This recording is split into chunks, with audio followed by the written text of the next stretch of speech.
So when I first heard about the remake of the 1977 classic horror film by Dario Argento, probably his most well-known film, Suspiria, I couldn't help but be a little skeptical on whether it really deserved to exist or not. And this is in 2018 when it was released in the theater, and it came to the theater and went. I didn't see it in the theater. I don't even know if I was aware it was in the theater at the time. But then suddenly I turned on Amazon Prime one day and boom, there it is, like right there and streaming. You can just click on it and watch it. And I think one night I was a little tired at the time. I did put it on. And I didn't connect with it. It didn't seem very interesting to me at first. And I think I fell asleep within the first 10 minutes. I didn't remember a single thing about it. And so I didn't really think too much about it until one day they announced the release of this very impressive looking imprint box of Suspiria. Now, at first, when I first saw it, I was like, "What? They just released this Synapse 4K release that I just bought. Now they're going to release this badass box." But luckily, this was the actual remake and not the original. And as you can see, I was fairly impressed by it enough to actually purchase the box. Now, does this box make the film better? It certainly makes it more appealing to me. Just as the same thing happened with the Second Sight when they released this really thick box of Possessor. Now, I at the time I didn't have any interest in watching Possessor, but something about putting this really awesome box out, I'm like, I'm going to check this film out, and I actually really dug the movie. This is a good film. Now, is the remake of Suspiria good? We're going to talk about that, and during this video, we're going to unbox this imprint box. Hi, I'm Dave Watkins, Watkins Films. If you haven't done so already, if you go ahead and like this video and subscribe to my channel. So Suspiria, the 2018 remake, was directed by Luca Guadagnino, and I hope I pronounced that right. And it's kind of a tough one to pronounce for me, but he is a German director, and if you look at his list of stuff that he's done, his resume for say, you can see he was probably a really good pick to do this, as he does tend to lean more towards kind of artsy sort of movies. Anyone familiar with the original Suspiria knows it is itself kind of an artsy movie, and Dario Argento used very bold colors in this. He often went for like a really bright, not really bright, but he went for really deep reds and blues and very, very striking colors that really stood out, very vibrant. And this 4K release actually did a really good job on the transfer. Now, but Luca decided to approach his in a completely different way, which I commend him for doing this, because he didn't really copy Dario Argento's style, and he actually tells the story a little bit different. Now, Suspiria, this one, unlike the original with the bold colors, they kind of go for the saturated colors and kind of wintry type of colors, and they tend to keep things more of a natural look, and maybe slightly more desaturated, especially in the Blu-ray version. In the 4K, which we'll talk about the transfer later, it does seem to have more HDR, more color going for it, but it's not bold colors. It all looks very natural or very kind of wintry like, or which was kind of almost try to devoid of color, but it's not bold like the Dario Argento version. Now, Suspiria is about a dance school for girls or young women, run by a coven of witches. In the original film, this is a kind of a plot point that's not really discovered until the end. There's all this weird stuff going on, and then you just find out at the end there's like the head lady of the witches, the main witch, which you don't really see during the film because she's very sick and she's dying. But she actually wants to use the main character as a vessel. She wants to use that main character's body as a vessel. And in both films, that happens.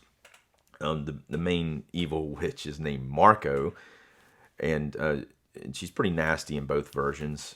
And now the ending of this one, there is a twist ending, and it is in the 2018 one. There is a twist ending, completely different than the original, and it works very well, I think. And it's kind of set up throughout the film very, very meticulously and very subtly, but it works really well, and I think it really helps the film film throughout. I'm not going to give the twist away in this video. I would like to discuss it, but I'm not going to in this particular video. Maybe I will one day in a podcast or something. But it is a nice twist, and it is in there. It is, and it's done so well you don't pick it up until it happens. Unlike in the original, the plot twist or point about the coven of witches at the school is revealed in the remake really early in the film, within the first 10 minutes. There's another student named Patricia, played by Chloe Grace Moretz, who comes to a psychotherapist. Is a male psychotherapist, a really old guy, and she comes to him and tells him about the coven of witches at the school. And this character, played by Chloe Grace Moretz, is in the original film too, and she's actually killed very graphically within the first like 10 minutes of that film. And that's kind of what, like, in, I think most people when they think of Suspiria, they might think of that scene because it's so over the top and so gruesome that that they think the whole movie's like that. But you might, and once you see something earlier on in a film, like say for instance Ghost Ship, you think about that opening scene. Most of the movie here is a slow build, even in the original.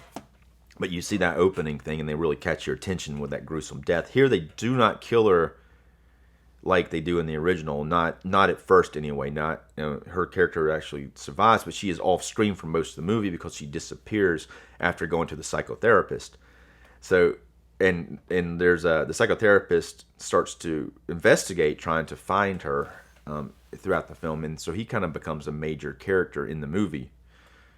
And we're going to talk about his casting here in just a few minutes. But anyway, so that reveal about the witches is told there. Now, if the audience takes her word for it, because the psychotherapist thinks she's just like has a delusion, and she thinks that there are witches at the school, and he thinks she's delusional until she disappears, and then he starts to become more concerned about it. But these aren't the main characters. The main character is played by Dakota Johnson. The character's name is Susie. And Dakota Johnson, I hadn't seen her in a lot of other things. I know that she's been acting for a while, and she's done like things that I'm not really interested in seeing, like Madam Web recently. And she's gotten a lot of bad press about Madam Web. Apparently she was miscast, and she agrees that she's miscast in the film. She was in 50 Shades of Grey, which I think I maybe watched a few scenes from that. It just didn't appeal to me at all. And I almost bought a 4K of it recently because it was on sale, and I was like, I can't do it. I don't like that film. I don't like it's like a trilogy. But I really like her acting in this film. She does a really good job, and I have more interest in her in future stuff. Hopefully she picks more interesting projects in the future. But her character there's a character in the original film played by Jessica Harper, and she kind of is similar to that character at first, though there is something different about her that we're not going to talk about in this video. But this so this new student comes to this dance academy. Now there's a missing student, so she's there, and she's gonna take the missing student's place. But at first they don't want her there until she comes out and does an audition, and she does such a friggin' fantastic job. She's just a natural fit for this type of dance, which the dance here is very bizarre. It's almost ritualistic, and there's like some flinging, like kind of almost pagan like dance stuff going on, which at first it's like that's kind of, you don't really pick up on it all the way at first until further into it. It is a witchy type of dance, and there's a reason for it. But she knows the dance, and she knows it very well, and the teachers are very impressed. There's a teacher named Madame Blanc, played by Tilda Swinton. Now she at first wasn't gonna like check it out, and suddenly she appears in the room like, whoa, this girl has got the shit. And so Tilda Swinton's character, Madame Blanc, is a major character in this film, and she develops over the course of the film a very close relationship with Dakota Johnson's Susie character. And she almost seems like, it may seem maybe mother-daughterish, but I think that she kind of is targeting her more of, she is maybe attracted to her in a sexual sense. It does seem to be implied throughout the film. It doesn't quite go there, and it could have, but it chooses not to. But it is implied. But so Tilda Swinton plays 3 characters in this film. She plays the Marcos character that's not really seen until the end, who is the main evil witch who's trying to steal she basically wants a new body, and she targets the Susie character just like she targets Jessica Harper's character in the original film. The third character Tilda Swinton plays is the older male psychotherapist who starts to investigate. And it's very bizarre. Now, when you see the character already kind of seems a little effeminate. So I already knew about it beforehand, but I think if I didn't know about it, it's the makeup job is very well done, but the way that you can almost tell it is a woman in makeup most of the time. And so I don't think it was. They even tried to hide it by like in the cast, in the credits, they actually have her billed as a different actor, like a male actor, like Joseph something. I don't know. Actually, the character's name is Joseph Klemper or something like that. But they have him billed as a male actor, have her billed as a male actor in the credits to make people even more confused about about the whole character. It works for the most part. And at one point, they even have that old guy nude, and they have a prosthetic penis on Tilda Swinton. So yeah, that happens. Another major character in the film is Sarah, played by Mia Goth from the X fame, and she's kind of become very almost like a scream queen recently, and she's a very good actress, and she's very good in this film. She plays a student who becomes friends with Susie, but she's also kind of suspicious about what's going on. She's kind of tuned in on Patricia's disappearance, and later on when the older psychotherapist shows up, played by Tilda Swinton, she goes off with him and starts to have some conversations about it. But she's very suspicious, and she's kind of doing her own investigation. And the character's in the original Suspiria, and it has a similar fate. It's a little different.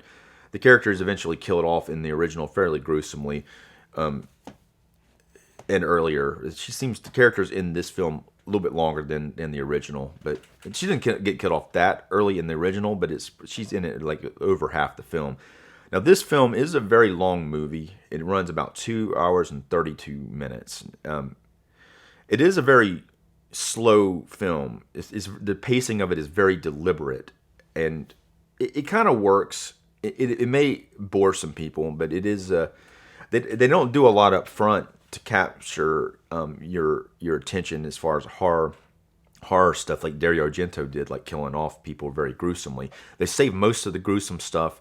There's some gruesome stuff that happens maybe like a third of the way into, or more like a quarter of the way in. There's some dance thing, like the main character is doing a dance, and this one girl who kind of leaves the class because she got jealous. She starts, every time she does a move like this, she starts breaking her body in different places, which is pretty gruesome scene, and it's pretty cool makeup, and looks pretty amazing and very realistic. But there's not like a lot of that in the film. It's very, very far and few between those sort of things. It is more of a build up in the film, and now the ending is friggin' amazing. And there's a lot of gruesome stuff that happens in the end. It's very disturbing. There's a lot of nudity by the women, and the fake penis by Tilda Swinton. There's not really many male characters in this film. I think there's two detectives who are in it briefly, and then there's Tilda Swinton's character, who is played by a woman. So there's really only about two. There's only two main or major male parts. There's only two major male characters in the film, other than there's three, but one of them is played by a woman. Now, with Dario Argento's original film, he had made the first Suspiria, but then later on he followed it up with two other films about witches, and he called the three films, eventually after the fact, he labeled them like the Mother of Tears trilogy, about three witches who are mothers. And it's kind of implied here that the Patricia character has written like a journal, and she's written about the three mothers. One of them is Mother Suspiria something. It's like a longer version of Suspiria, Suspiria is a shortened name for that particular mother, who is a witch. And that the other two mothers, I don't think they appear in the film, but the Mother Suspiria does. Now the teachers at this academy are all witches, and most of them are Marcos. They're all Marcos related. Now some of them there's only a few that are kind of lean in a different direction, especially like Tilda Swinton's character, which plays fairly important significantly into the end of the film. Now, there is a scene, a fairly long sequence near the end of the film where they do go really boldly go red with the color grading, and maybe almost in homage to the original Suspiria. And it's really the most powerful scene of the film, or the most standout scene of the film, very gruesome. But and then there's also a dance. They do a dance part. I think, unlike the first one, they're basically they're training to do a dance recital, and they actually do it in this film, and it's fairly ritualistic pagan type of dance. They wear these red skimpy like thing, really they almost completely new, but they got the kind of bra thing on, and they got all these little red rope things hanging off of it. Now, it's the ideas behind both of these films. It's a very scary idea about a new girl coming into a school, and then there's witches there, and then they start to try to, they start trying. They kill some of the students, and some students disappear, but they're witches, so they have powerful, deceptive things that they can even use on these kids' parents to trick their parents into thinking that something else had happened. But they're actually trying to take over Susie's body, the main character's body, and it was a pretty scary idea, and it's done pretty well really in both versions. It's done differently, and I do appreciate that Luca went in a different direction with this than the original. Didn't try to do a complete copy. He had some very interesting things to the film. Now, Jessica Harper, who played the main character in the first film, does have a bit of a cameo here, and maybe 5 to 10 minute part. Maybe a little bit larger, I guess, than a cameo, but she plays the wife of the German psychotherapist played by Tilda Swinton, who is actually a male character. But she plays his wife, who is seen, briefly, but it's pretty cool that they were able to get the actors from the first film in there. So let's go ahead and take a look at this box. So it opens up like this, and on the inside you have two cases. You have two cases and also a little envelope here we're going to take a look at in a minute. So two different versions of the poster art here, a Blu-ray and a 4K. Now this Blu-ray, I do have a Region A player, a 4K player, and it did play in that. And I was able to take a look at the Blu-ray and the 4K. And I actually watched a lot of the Blu-ray today, and then I compared it to the 4K. There's also a disc in here of extras. There's the disc with just the film. Also on the back side of this, there's a picture of Tilda Swinton's character and some of the other witches. And here's the 4K. And in the vis, there is only a 4K disc. And let's see if there's a reverse on this. There is. Ooh, and here's the dance recital. Now there's those skimpy red dresses I was talking about, which they look pretty good, but they are a little disturbing. Now, as far as the transfer, it's very interesting. Now looking at the Blu-ray compared to the 4K, the Blu-ray looks to be very intentionally desaturated, and often like the blacks are not really that deep, and it's all intentional. I think this is probably the way the director intended for it to be viewed, and it tried to go against what was here in the original version. Now, the 4K, which I prefer in this first one I watched, the blacks are very deep. When you're watching it, it looks darker, but it's weird. Well, when you watch it, it's very bright on the Blu-ray, but it's very dark in a way. But say it's like the blacks are really brought down, but then some of the faces and the places that are supposed to be lighter are brought up. But the balance looks very good in the HDR, which really brings out like a more lifelike colors. It looks very impressive, and it gives more natural looking colors to the 4K. And also there's a lot more detail you can see like close-ups of hands. You can see a lot more details on the hands and in the faces of people. And it may be an intentional on the Blu-ray versions where there'd be less detail, but you do see a lot more detail on the 4K. It's very impressive 4K transfer of this film, especially in comparison to the Blu-ray. Not that the Blu-ray isn't good. The Blu-ray is quite watchable. And I actually watched, like I was saying, I watched, I think, the 4K maybe a few weeks ago, and I watched most of the Blu-ray. I watched some scenes and fast forward, just to kind of look at it and and see the difference. But it's still watchable, and it actually has a different type of feel to it. It gives you a much more wintry type of feel watching the Blu-ray. But I prefer the 4K over the Blu-ray. So let's take a look at these. There's some cards in here that have different characters on it. Here's one of the witches at the school, and she has a decent amount of screen time. It says actress's name is Angela Winkler as Miss Tanner. This is Chloe Grace Mortens. I'm pronouncing her last name wrong. As Patricia. Now she has a brief part. She probably has like a 10-minute part or something like that. But here you have Dakota Johnson as Susie. Again, I really like Dakota Johnson in this. She's freaking fantastic. Here's that fake name, which is really Tilda Swinton. It's Lutz Eppersadorf or something like that. Dr. Klimper. I'm not even going to try to pronounce that, but that's the older doctor who Tilda Swinton plays, and they try to act like it's a different actor. Here's Mia Goth as Sarah. She's also very, very understatedly subtle performance in this, but very well done. Got two more. This is another teacher. Is Renee? I can't pronounce her last name. She's one of the other teachers. Fairly decent amount of screen time, and Tilda Swinton as Madame Blanc. So let's go ahead and rate the film on a scale from 1 to 5. Now, 1 being the lowest and 5 being the highest. I'm going to give the film a 3.5 stars, leaning towards a 4. I think this is a very well done remake of Suspiria. How does it compare to the original? It's different. Does it deserve to exist? I think absolutely. I think this is very well done remake. I like the way that they made it different, and I even like the way that they chose to do it.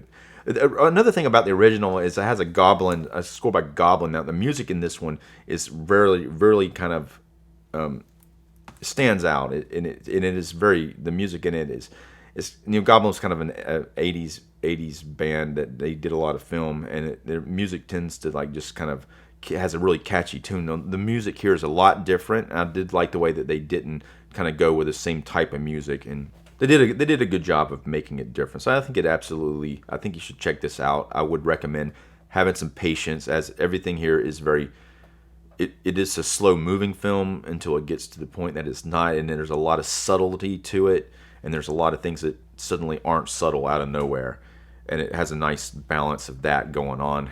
So I would recommend watching. Now, as far as in the Imprint box here, I'm going to give this a 4-star. I really like this. Now, and it has the 2 discs in there. I do like. I'm kind of torn between that and something like say this Possessor, for instance. When you open it up, there's not really like the disc with the covers. It's more like you open it up and there they are. So I don't know. So anyway, if you've seen this film, let me know what your thoughts are on it. And if you haven't done so already, if you go ahead and like this video, subscribe to my channel. I'm Dave Watkins. Thanks for watching.